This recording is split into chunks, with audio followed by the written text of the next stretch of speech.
Bendito sea Dios.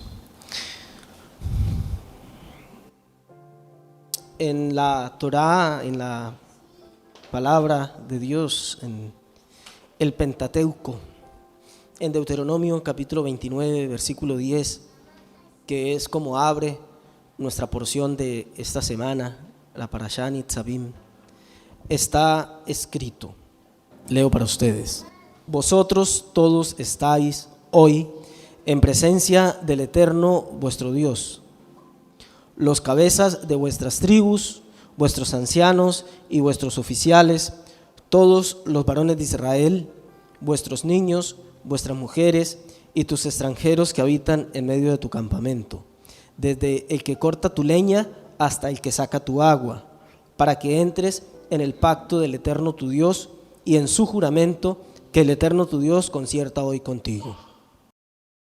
Baruch atah Hashem noten haTorá, amén y amén. Esta palabra es muy inquietante. A mí me resultó muy inquietante esta semana desde que leí la porción por primera vez, de estas porciones cortas. Aquí ya se empieza a cortar la línea que traía el libro de Devarim, que era de porciones de parashot largas. Ya desde la semana pasada empezó a reducirse. Aquí se vienen reduciendo porque ya nos quedan 3 porciones prácticamente y terminamos el ciclo de la Torá. Entonces ya para esas 3 porciones apenas hay unos cuantos capítulos y ya vamos a tener así cortito. Y nos da la oportunidad pues de leer para encontrarle sentido. Hay un principio de espiritualidad en la interpretación bíblica, y es que cuanto menos fisicalidad, más espiritualidad. Cuanto más de materia, menos de espíritu. Y lo opuesto, cuanto menos materia, más espíritu. Cuanto menos fisicalidad, más espiritualidad. Así que estas porciones que tienen poco contenido, no es así en lo espiritual, tiene mucha enseñanza para nosotros. Y me llamó mucho la atención este pasaje, y cuando lo leí la primera vez lo deseché, esa palabra no es la más adecuada, ¿no? Cuando buscamos, aparte de la nutrición espiritual personal, mensaje para transmitir, Bezrat Hashem, el sábado voy a enseñar. Inicialmente esto me llamó la atención y dije, no, siento que debo ir por otro lado el sábado. No obstante, cuando organizamos la prédica de ahora, del ayuno, y supe que también la iba a llevar, entonces de nuevo volvió el tema y volví, dije, no, por ahora no, pero anoche definitivamente supe que debía compartir esto. Y si usted analiza, hay un detalle aquí, pasando de lo básico, vosotros todos estáis hoy en presencia del Eterno. Sabemos que el pueblo está ya ahí, solo hace falta que crucen el Jordán y ya están en tierra santa, en la tierra prometida, en tierra de Canaán. Y están ahí y Dios dice, bueno, hoy ustedes, toda la travesía que han hecho durante estos años era para que hoy estuvieran aquí. Hoy es importante. Hayom, el hebreo, dice el día, hoy, este día importante. El sábado, Bezrat Hashem, hablaremos un poco más de ese detalle, pero por ahora es importante que estuvieran aquí. ¿Quiénes? Y les especifica, pues ustedes, todos, estáis hoy en presencia del Eterno. ¿Quiénes esos todos? Pues las cabezas de vuestras tribus, vuestros ancianos y vuestros oficiales, todos los varones de Israel, vuestros niños, vuestras mujeres y tus extranjeros que habitan en medio de tu campamento, desde el que corta tu leña hasta el que saca tu agua. Todos. Y empieza con los grandes y termina con las ocupaciones, con las funciones más discretas, más, vamos a decirlo como suele decirse, humildes, más sencillas. Termina con los menores. Y esto me hace pensar en muchos de nosotros. Sería chévere pensar en esos cabezas de las tribus que estaban allá, que las versiones o las porciones anteriores de Deuteronomio y de los demás libros nos venían contando quiénes eran. Se ha fijado que por tal nación, no sé quién, ven no sé quién, o sea, tal hijo de la tribu de Rubén, tal otro hijo de Simeón, tal otro, así. Pero del que, por ejemplo, el que corta la leña o el que saca tu agua, eso nunca nos dijeron sus nombres, porque pues, no son tan importantes, aparentemente. Pero sucede que la bendición que el Eterno, bendito su nombre, iba a enviar aquí, cuando dice, era importante que estuvieran aquí hoy todos delante de vuestro Dios para que entres en pacto, eso requería que estuvieran ahí todos, desde el cabeza de tribu y el anciano y el sabio y el oficial y todos los varones de Israel de renombre, hasta el que sacaba el agua. Era importante que estuviera ahí desde el más grande hasta el más pequeño. Pues yo quiero hoy trasladar eso a nosotros. Quiero que hoy conjuguemos esta bendita Torá en primera persona del singular. ¿Qué toca esto a mí? ¿Qué me hace sentir? ¿Cómo nos sentimos cuando analizamos en un área determinada de nuestra vida y en esa área particular a nosotros nos toca ser el que saca el agua? A nosotros nos toca ser el pequeño, el que ni siquiera parece importante que se le nombre con nombre propio, simplemente que se diga es el que saca el agua o el que corta la leña. Quiero hacerte una pregunta, a ti que estás aquí, al que me escucha desde el otro lado del aparato desde el que esté conectado. ¿Cómo te hace sentir el verte como el menor de todos? ¿Cómo te hace sentir el verte, el percibirte como el menor de todos los menores? Que a veces uno se aguanta a ser de los pequeños, pero cuando uno revisa y entre los pequeños es el más pequeño. ¿Cómo te hace sentir eso? No de la realidad de ver que seas, no cómo lo analizas, no qué conclusiones puedes sacar, no, ¿cómo te hace sentir? ¿Qué sientes cuando ves que en esa realidad, la de la facultad, de la universidad, la del salón de clase en la escuela, la del hogar, la familia, la del barrio, la de la congregación, la del grupo de líderes de las congregaciones, del movimiento en el que estás o del mundo en general, de este mundo de la espiritualidad?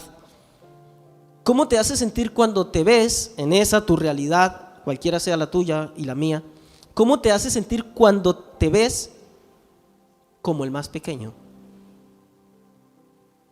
Es lo que realmente importa, el cómo nos sentimos. Está escrito en Proverbios 23:7 que cuál es el pensamiento en el corazón del hombre, tal es él. Es lo que realmente importa. Yo puedo pararme y decir aquí, hermanos, todos tenemos un lugar en el Señor y todos somos valiosos, bla, bla, bla, bla, bla, bla. Decir esas cosas es populismo, populismo religioso, predicativo. Nos hace quedar bien siempre con la audiencia, pero el punto es cómo me hace sentir. Eso es lo que importa. De hecho, el pasaje que trae esto de Proverbios 23:7 dice, porque cuál es el pensamiento en su corazón, tal es él. Sigue diciendo, come y bebe, te dirá, mas su corazón no está contigo. Es decir, ¿de qué me sirve yo llegar ahorita a la casa aquí del vecino del frente y pararme ahí que me diga, venga y siga, pero en su corazón no tiene eso? O sea, la conclusión del proverbista es, ¿eso para qué sirve? ¿Para qué sirve alguien que te dice, come y bebe, pero en su corazón dice, este pobre miserable no tiene nada y me toca darle? Pero no es porque en su corazón quiera verte bien. Es decir, lo que vale es lo que sentimos, es lo que nos define. Por eso yo apelo a eso. ¿Cómo te hace sentir cuando te das cuenta que tu porción en el relato de la vida, aquí es el relato bíblico, pero el relato de la vida, es esa de el que corta la leña o el que saca tu agua? De saber que somos más grandes o más pequeños, no hay tanto lío en la vida. A veces por simple lógica observamos y relativamente fácil darnos cuenta que siempre hay escalafones, escalones, jerarquías, posiciones. En todo escenario. Salga y vaya el negocio más cercano que se encuentre, ahí en el centro. Usted va a ver desde el que hace el aseo, al ladito está el vendedor que tiene un estatus un poquito más alto. Hay alguien más grande detrás del vendedor que es el que está en la caja recaudando. A veces detrás hay una oficinita con cámaras donde está el que administra. Y detrás hay otra cámara más grande donde está el que manda. Ahí está el dueño. Podríamos decir el más grande. Desde un punto de vista, probablemente sí. Porque a veces ¿sabe quién manda sobre ese dueño? El banco, que es el dueño de la plata con el que sostiene el negocio. O la esposa que lo maneja. O a veces el cliente. Entonces, por simple lógica contemplativa, observativa más bien, nos podemos dar cuenta que el mundo funciona así, con grandes y con pequeños. Eclesiastés lo dice mucho mejor. Eclesiastés 5:8 dice: si opresión de pobres y perversión de derecho y de justicia vieres en la provincia, o sea, unos que mandan sobre otros y no hacen de la mejor manera. Me encanta que la Biblia es tan directa y tan realista. Dice: no te maravilles de esto. Es decir, es normal, es la lógica de la vida. ¿Por qué? Porque sobre el alto vigila otro más alto y uno más alto está sobre ellos. O sea, busca a la persona más grande en la vida. Siempre va a haber alguien detrás más grande que él. Como dijo Jim Carrey en una película, siempre detrás de un gran hombre hay una mujer haciéndole gestos.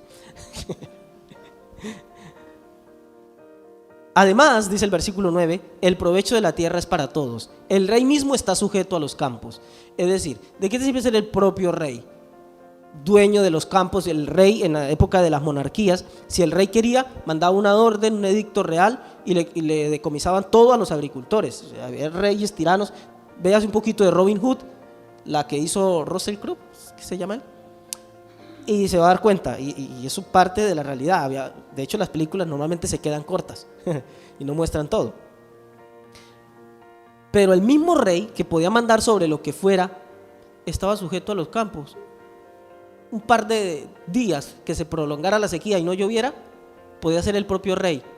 Hasta ahí llegaba. Ni siquiera yéndonos a que Dios está por encima y que es el más grande. Las simples cosas de la naturaleza de la vida.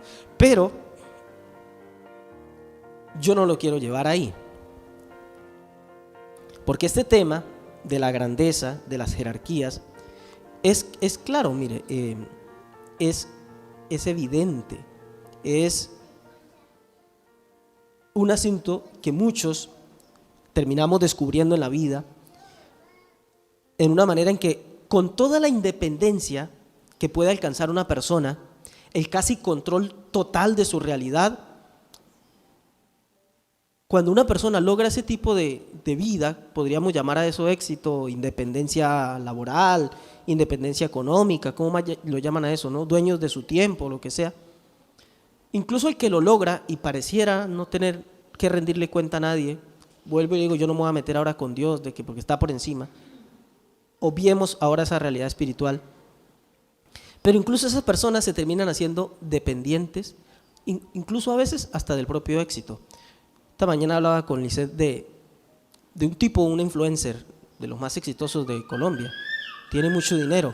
Decidió irse de Colombia porque no estaba de acuerdo con el tema de los impuestos y no sé qué. No sé si terminó fue en Japón o en uno de esos países.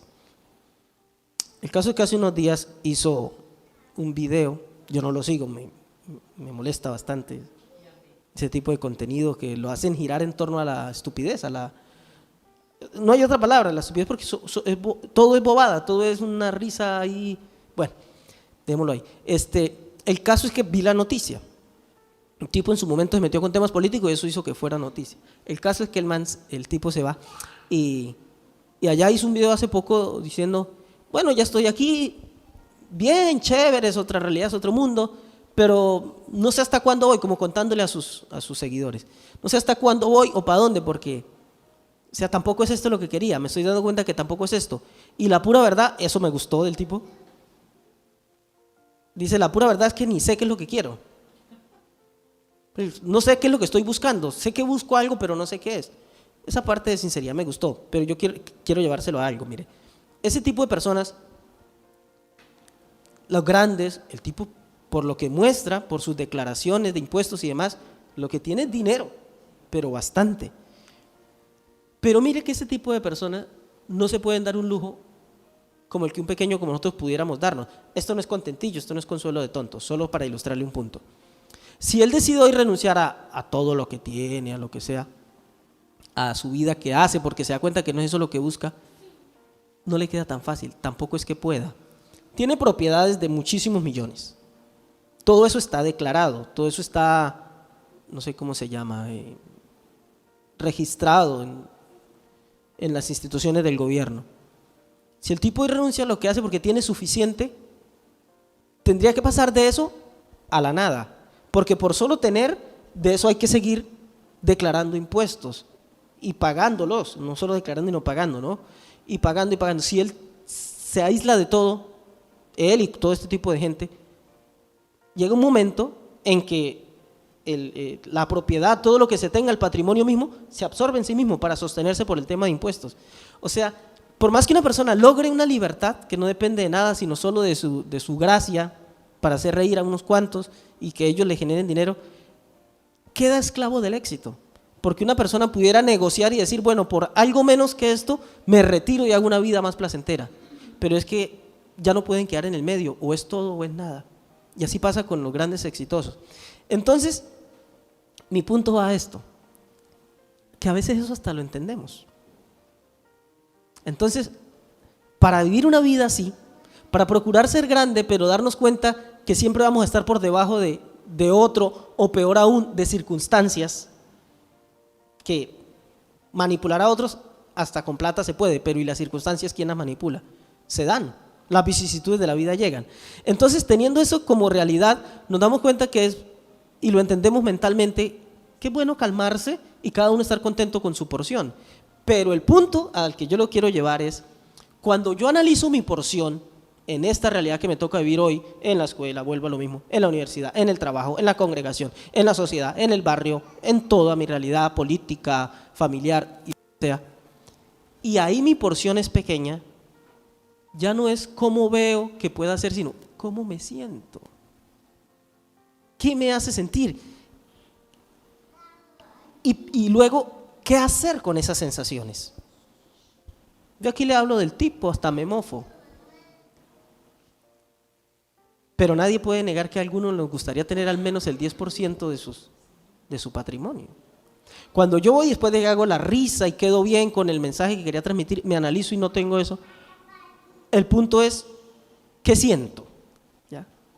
¿Qué siento? ¿Cómo me hace sentir el verme pequeño? ¿Qué hacer con esas sensaciones?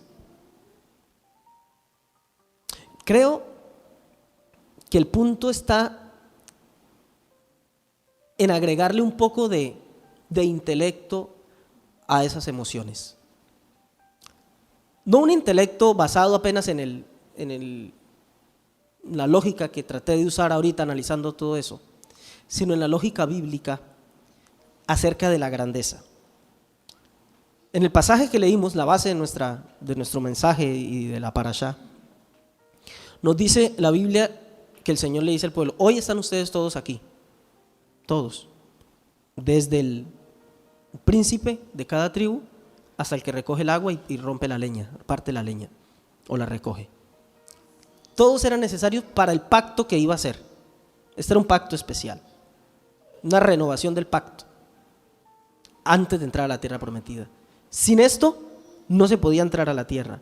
Sin esto que iba a pasar o que acontece en esta porción, no se podía ir al mundo de idilio, a la tierra prometida, nada de lo bueno que usted se puede imaginar.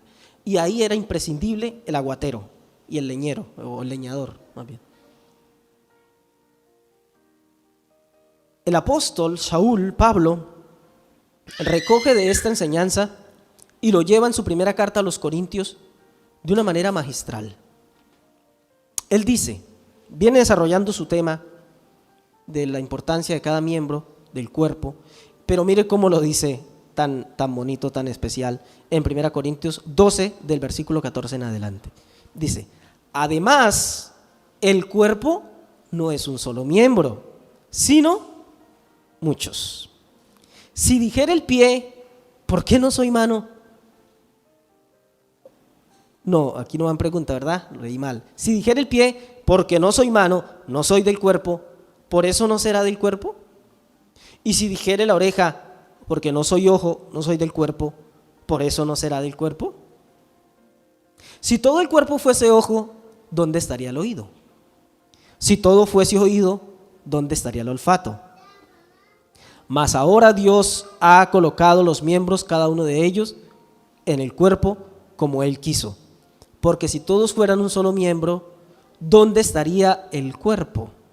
Me gusta como cierra, porque no dice, si todos fueran un solo miembro, ¿dónde estarían los otros miembros? Sino, si todos fueran un solo miembro, ¿dónde estaría el cuerpo? ¿Por qué? Porque el cuerpo en general es tan importante como cada una de sus partes. ¿Ha oído hablar usted del concepto de que el todo es más que la suma de sus partes? Eso es lo que está aquí. No se trata de que el cuerpo es el pie más la mano, más la oreja, más la nariz, más no sé qué. Cada cosa, cada miembro en nuestro cuerpo es tan imprescindible como el cuerpo mismo en sí.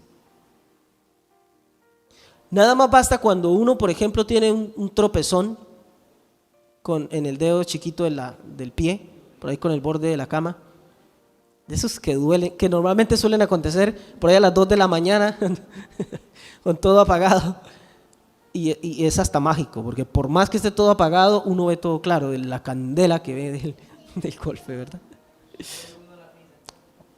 Pero escuche, ese miembro que uno dice, ¿para qué puede existir el dedo meñique? O no, en el pie no se llama meñique, el dedo pequeño del pie. Pues ahí se da cuenta. La gente que haya perdido un dedo sabe que uno, para dar un puño, para cierta fuerza en particular, tiene como tal la fuerza de los brazos, del cuerpo. Pero un solo dedo, un pedacito de dedo que le falte a uno, no es igual la fuerza. No funciona. Cuando uno tiene un dolor de muela o algo, lo más mínimo, va a ser una fuerza, la puede hacer con la extremidad, con el miembro más lejano a ese que le duele, pero uno siente que le duele hasta allá. Y desde allá, de lo lejos del miembro que duele, hace que todo el cuerpo se resienta. Es una cosa impresionante. Todo para decir que desde el punto de vista bíblico, el dedo meñique no es que es tan importante como la cabeza. El dedo meñique es tan importante como el propio cuerpo. Es decir, no existe realidad de cuerpo sin los miembros pequeños. No existía realidad de Israel allá sin el aguatero. Pero yo vuelvo a mi punto.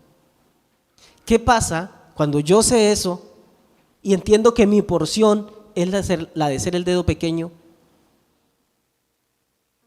y no me gusta? Está bien, yo sé que todos tenemos una posición en la vida, todos tenemos un llamado, todos vinimos a este mundo a hacer algo, todos vinimos a cumplir con un propósito, pero bonito propósito el que me tocó a mí, parece de relleno, parece que soy la pieza del del rompecabezas, la esquina allá donde, para que fuera cuadrado. La metieron para que fuera cuadrado el rompecabezas y tuviera forma, pero para más nada.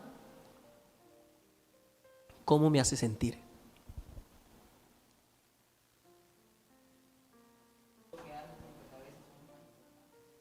Es que todo, el punto ahí en los rompecabezas y en el rompecabezas de la vida es que todos somos importantes. Y las jerarquías nada más nos fueron dadas en un tema, en un asunto organizacional. Solo en lo que respecta a la organización. Y para nada más. Las jerarquías van a ser abolidas. Un ejemplo, le doy 3. Dice que en algún día no se necesitará de maestros ni de uno que le diga al otro, ven, conoce a Dios, porque todos lo conocerán. Ya. O sea, maestro, líder y liderado, estudiante, eso no va a haber. En aquel día no habrá necesidad de sol. La luz de Dios que resplandecerá va a iluminarlo todo. No va a haber templo, que el templo es jerarquía con respecto a toda la materialidad, ¿no? El templo representa lo más grande dentro de lo material. Es la luz introduciéndose en la materialidad. Pues en algún día de la historia no va a haber necesidad de templo, porque Dios mismo va a estar con la humanidad. O sea, para allá vamos. O sea, las jerarquías apenas tienen una función aquí, donde nosotros necesitamos a través de esas jerarquías darnos cuenta de nuestro lugar y de nuestro valor. El asunto es, cuando yo veo ese mi lugar, ¿qué me hace sentir? ¿Qué me hace sentir? Soy capaz de ver que la realidad de nuestro mundo implica que en la misma medida que nuestro mundo necesita de los grandes científicos, de los grandes descubridores, de los inventos más vanguardistas, precisa también en esa misma medida de los campesinos y letrados ignorantes aquí entre comillas, así les decimos nosotros. Quiero ver a uno de estos científicos allá en esas laderas de mi bello Santander sembrando piña. No son capaces ni de subirse, no a sembrar, de solo mantenerse en pie. Vea, laderas que parecen esta pared. Ignorantes, sí. Ignorantes para inventarse un iPhone, obvio. Todos en un punto de la vida somos ignorantes en algo.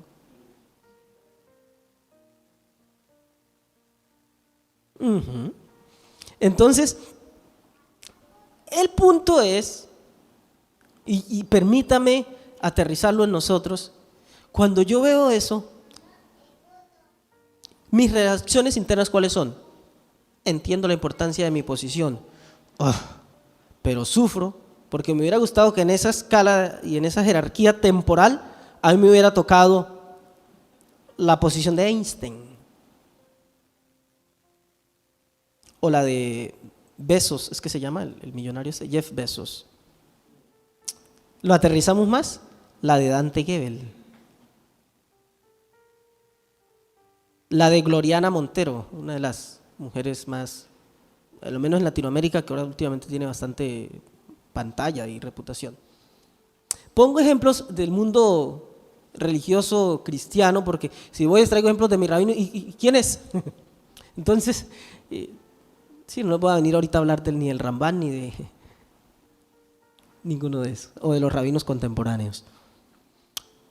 ¿Cómo me hace sentir cuando veo que yo hago un trabajo y a veces, miren, es lo difícil que tiene esto, que el tema de las posiciones, cuando entendemos cuál es nuestro lugar, nos damos cuenta que igual de bonito que es el lunar que yo tengo aquí abajo de mi ojo, sí es bonito,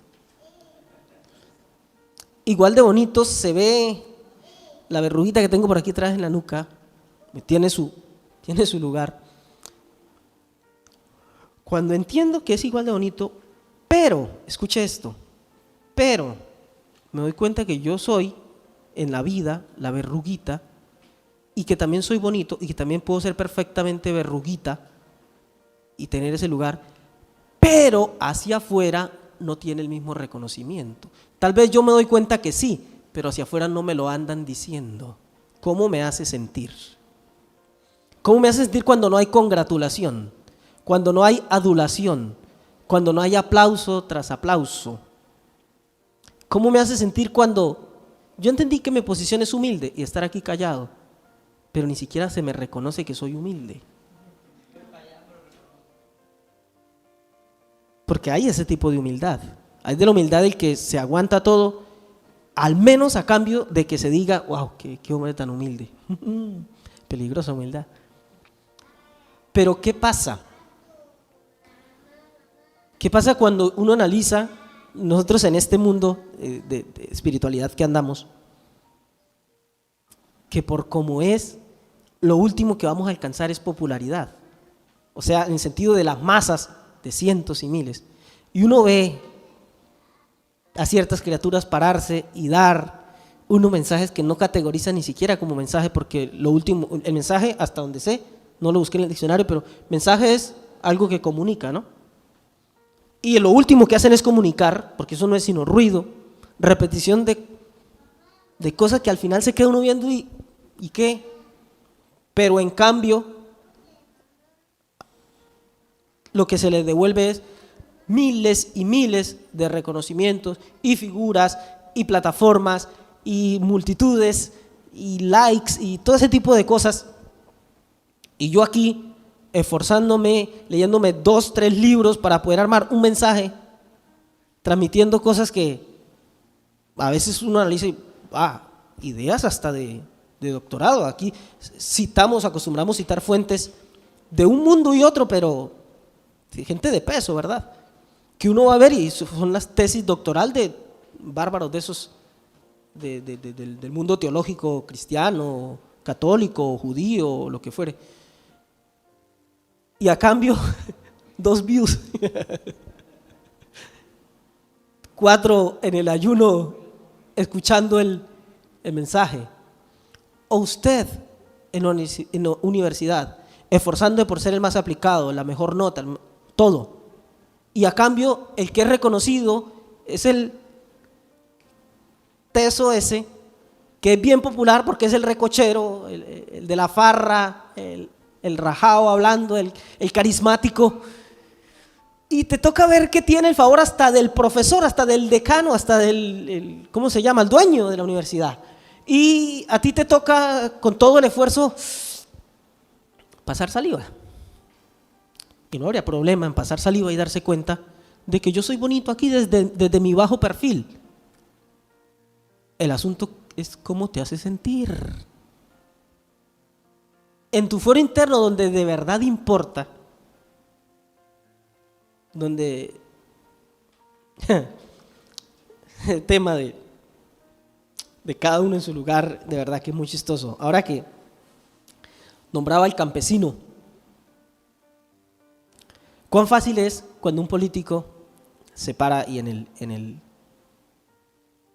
su púlpito de política, ¿cómo le llama eso? En el atril, en la tarima, habla de los campesinos con tanta aparente devoción. Pero luego, no me refiero a que cuando ganan cambian, no, luego en la charla ahí les cuesta tanto, en la charla personal, fuera del discurso que los hace populares, reconocer su inferioridad. ¿Cómo es fácil aquí uno de predicador decir, yo soy ignorante en muchas cosas, yo por ejemplo no sé, yo por ejemplo no sé sembrar ají?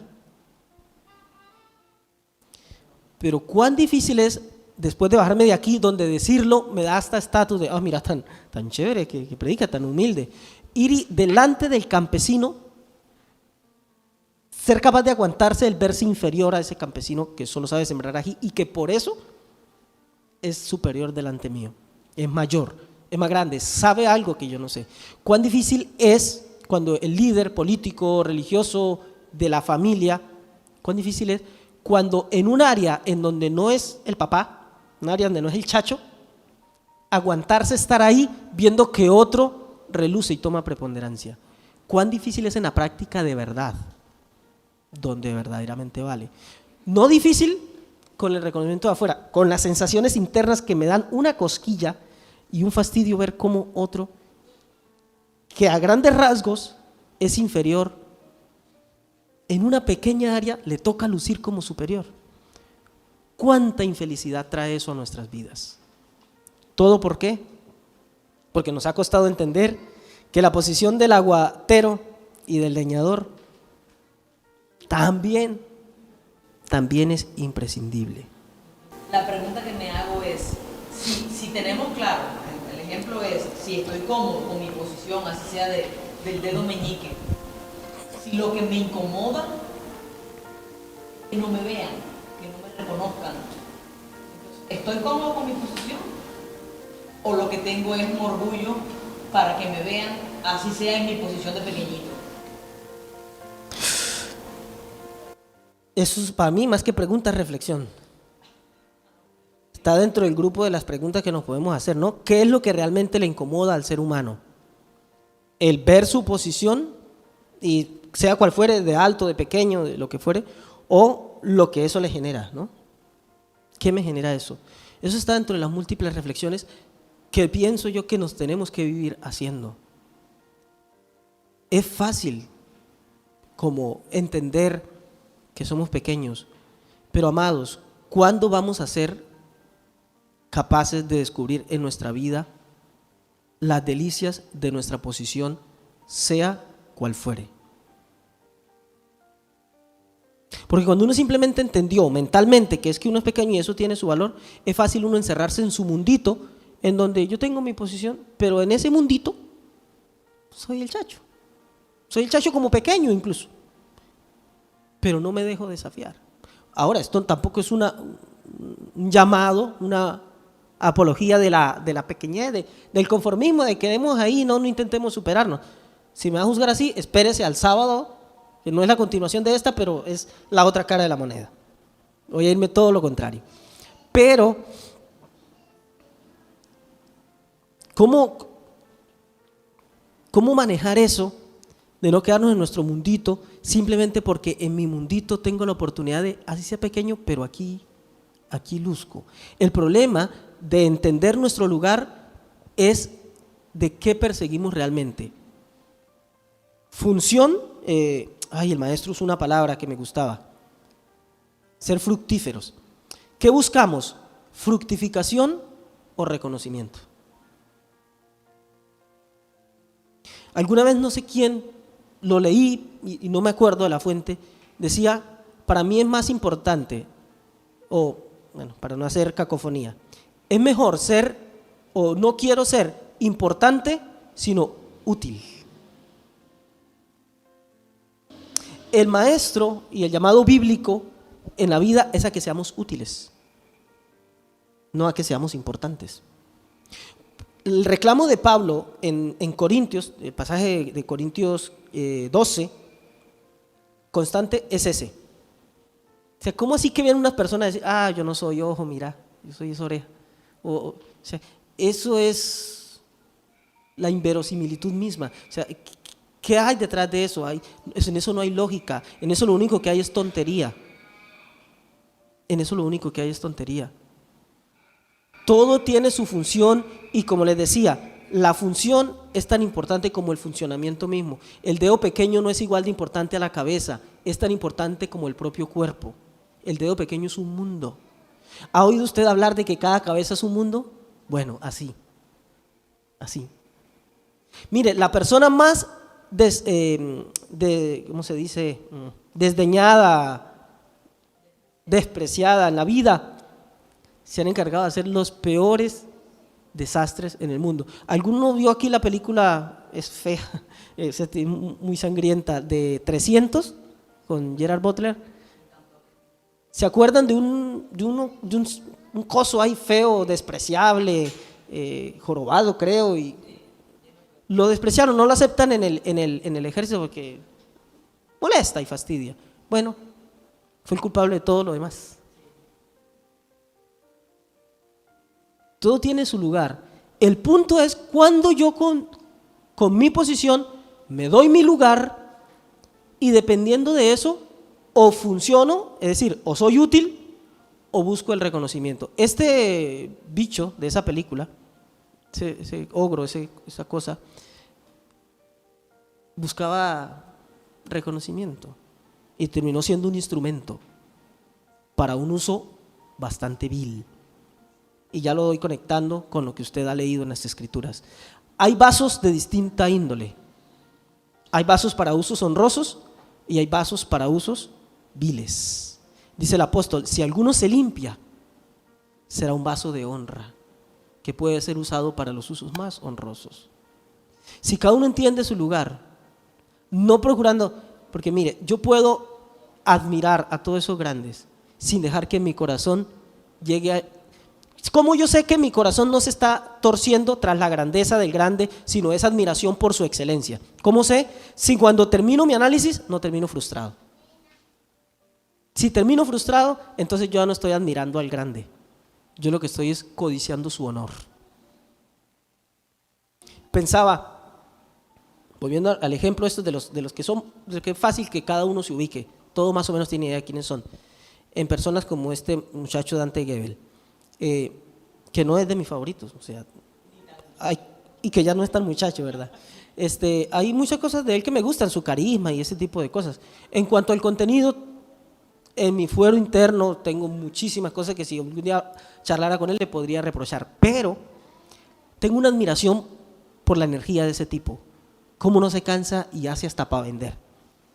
Y yo pensaba, es fácil admirar a ese tipo.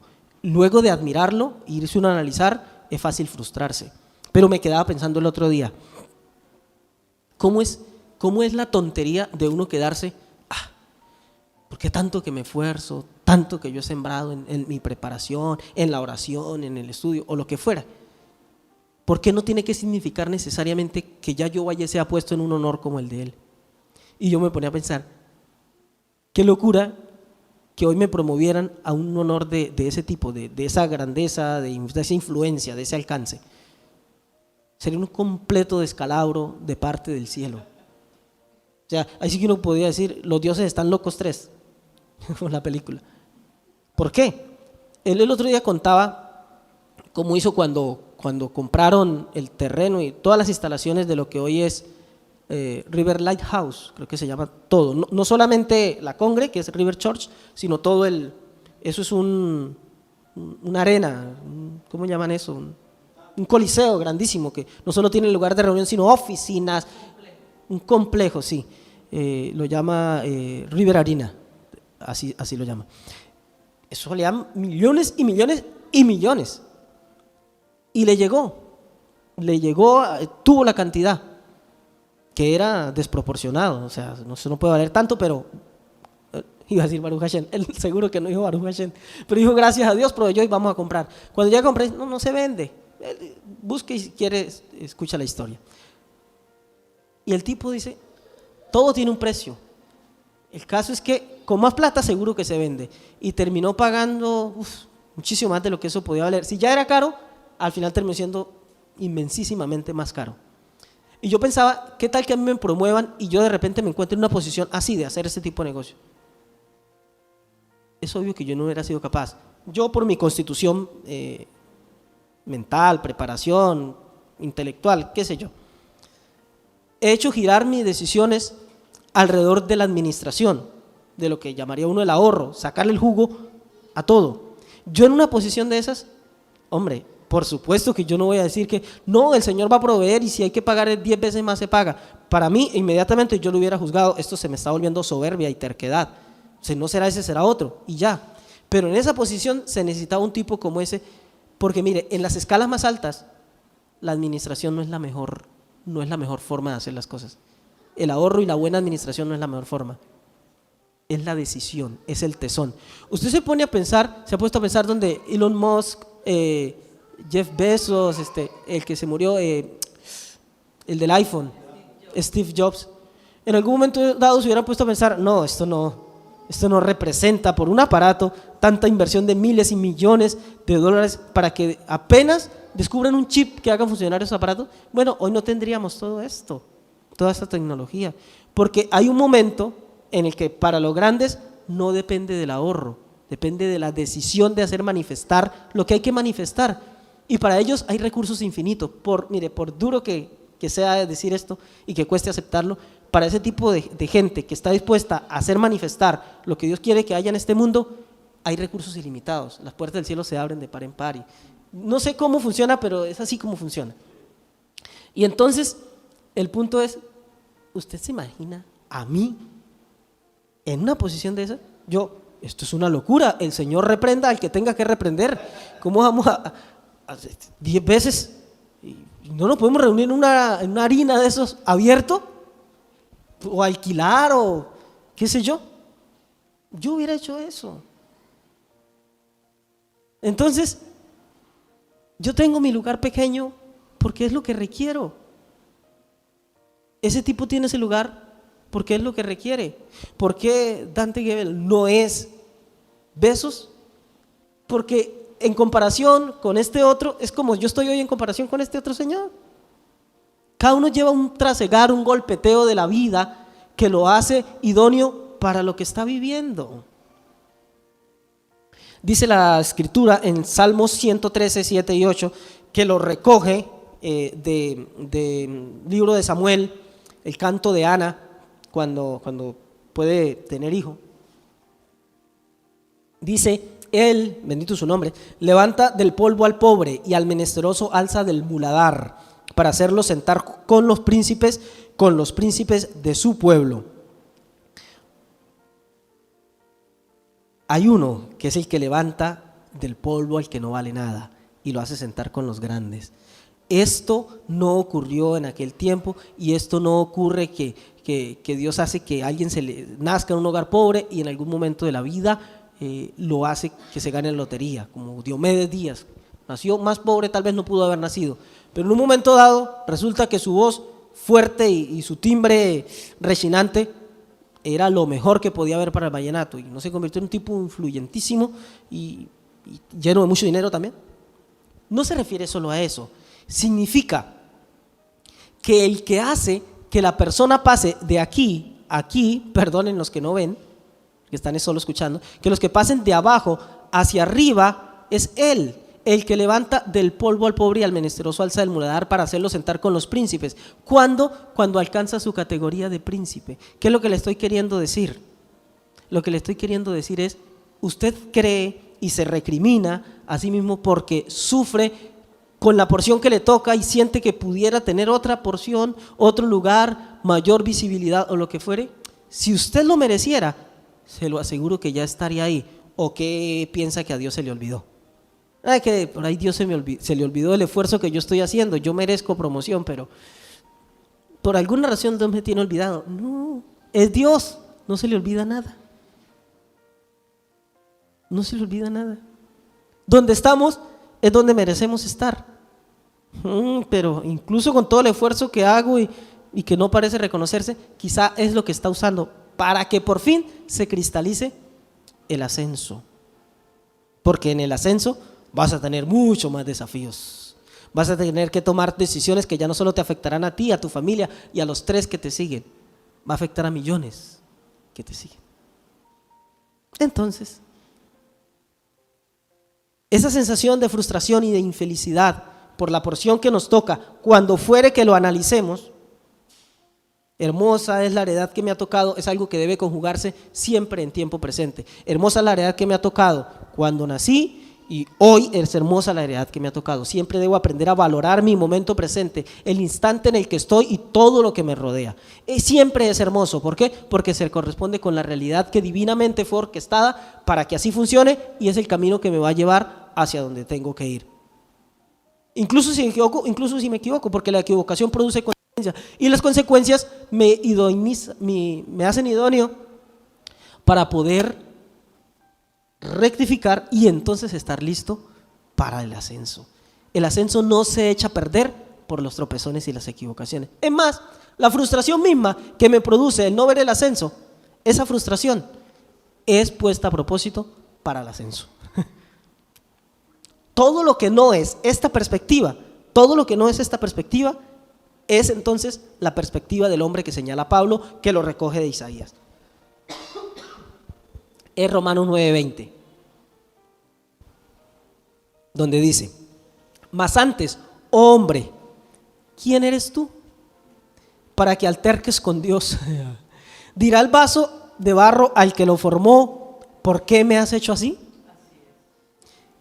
Te vas a quejar de la porción que te tocó, del ambiente, de la no universidad que te dieron, de la carrera que no pudiste escoger, de lo tonto que fuiste cuando escogiste esa carrera y no la otra que te sonaba y te llamaba por ahí la atención, de la mujer que escogiste cuando pudiste haber escogido la otra, o el hombre, o lo que sea. Te vas a quejar de eso. A Dios lo tomó por sorpresa tus errores y tus equivocaciones. ¿Quién eres tú para que alterques con Dios? Le vas a decir tú que eres una vasija de barro al que te hizo, al alfarero: ¿por qué me hiciste así? ¿Te vas a dedicar tu vida a renegar de la porción que te toca? En todo caso, lo que puede pasar es que tan inconforme estás que te deshace y te vuelve a hacer lo que sea que eso signifique y como lo interpretes. Es lo que puede pasar. Pero eso es correr tras el viento, eso es pelea perdida. ¿Qué crees que puedas lograr diciendo: ¿por qué me has hecho así?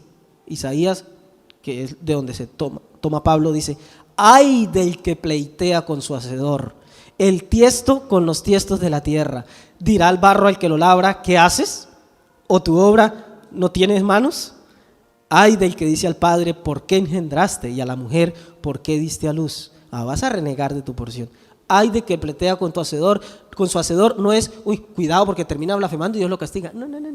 Es que así no funciona la vida. La vida del renegar, del quejar, del vivir frustrado, y todos tenemos frustraciones. El asunto es cómo usamos esa frustración como combustible para la superación o como las cadenas que nos atan y nos mantienen ahí apostronados. La vida de esa continua frustración no nos lleva sino a los ayes que pueden terminar en el corte absoluto de todo un propósito de vida. ¿A cambio qué tenemos? A cambio tenemos la oferta de entrar en pacto con Dios. Cuando decimos: al fin de cuentas, y me tocó ser leñador, aunque sea hachas de oro voy a hacer. Y con eso me aliento a mí mismo, dándome una buena vida. Aquí en Colombia, o al menos aquí en la costa, tenemos un dicho: no se dé mala vida, porque el que se da mala vida es uno, y el que se la da la buena es uno. ¿Por qué? Porque Dios siempre quiere lo bueno. Eso, nos hemos cansado de predicar eso. Buenos planes tengo acerca de ti. Así que si hay mala vida en nosotros, es simplemente nuestra pobre percepción. En la medida en que elevemos nuestra percepción, no elevarla a grandezas demasiado sublimes para nosotros, como dice el salmista, sino la porción que nos tocó. Y si es que me toca ser leñador, haré hachas de oro para estar contento, y si me toca ser aguatero, las cantimploras las haré del metal más precioso, con tal de que lo pase bien. Pero yo voy a entender que esa es mi porción, voy a dar gracias y a saber que el pacto funciona cuando yo entienda que no soy igual a otro miembro, soy igual al mismo cuerpo, y eso es glorioso y es la heredad que me ha tocado. Padre, te damos gracias, Señor, por tu porción, la que nos has dado, la heredad que nos ha tocado, que es rica, es deliciosa, Señor. Como de meollo y de grosura será saciada mi alma, cuanto contemplo tu grandeza, tus obras maravillosas, tu obra sublime sobremanera. Digo: ¿yo qué soy, Señor, para que te acuerdes de mí? ¿Qué es el hijo de Enrique y Clara para que tengas de mi memoria? Sin embargo, te ha placido coronarme de una gloria, Señor, que no merezco. Pero es hermosa la heredad que me ha tocado, es maravillosa, me la quiero disfrutar. Ayúdame a disfrutarla, ayúdame a dar lo mejor de mí. Si eso conduce a la promoción, bendito sea tu nombre. Si eso conduce al seguir trabajando y seguir viendo los mismos días, qué maravillosos días. Bendito sea tu nombre por eso, Señor. De ti recibimos todo lo que viene, y de lo que te ofrecemos en gratitud no es sino de lo mismo que hemos recibido de tu mano. Por eso bendecimos tu nombre, Señor, eternamente y para siempre. Amén y amén. Baruch Hashem.